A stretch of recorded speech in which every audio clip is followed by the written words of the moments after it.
On the busy streets of Phoenix, Arizona, 19-year-old Emily Carter woke up every morning before sunrise. She lived with her mother in a tiny rented apartment after her father passed away years earlier.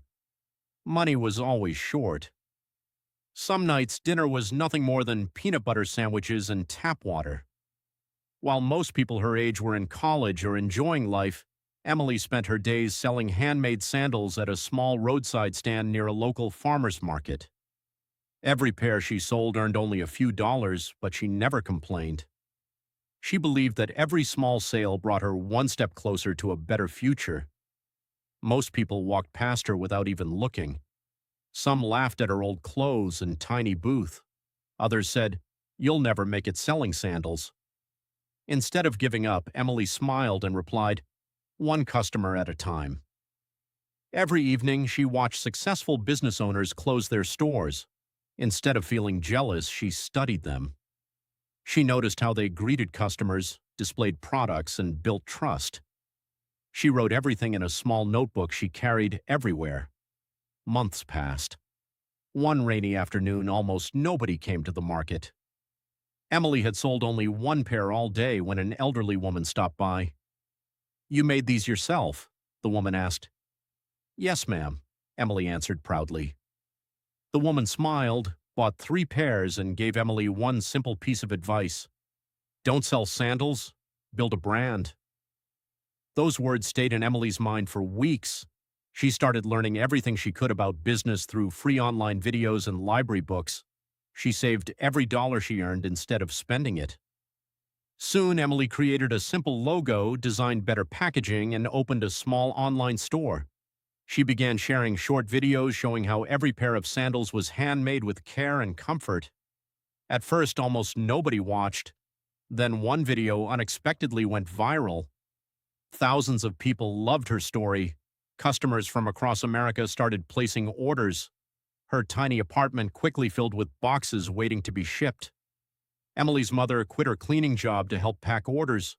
Friends volunteered after school, and eventually Emily hired local workers who also needed jobs. Within 2 years, her company had grown from a roadside stand into a fast-growing footwear business. Retail stores started calling.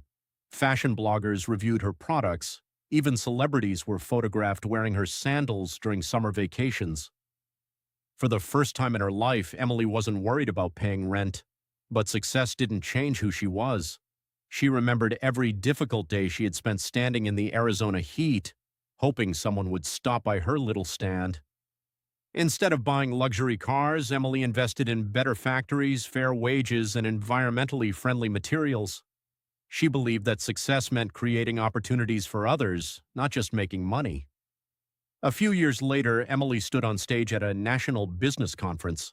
The audience applauded as she shared her story. "I wasn't born with money," she said. "I wasn't born with connections. I simply refused to quit." The room became silent. Then she held up an old pair of worn-out sandals, the very first pair she had ever made. "I keep these to remind myself where everything started." The audience gave her a standing ovation.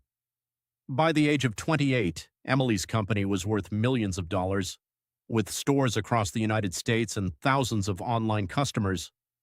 Reporters often asked her what the secret to success was. She always gave the same answer. "Success isn't about having the perfect beginning. It's about refusing to stop when life gets difficult."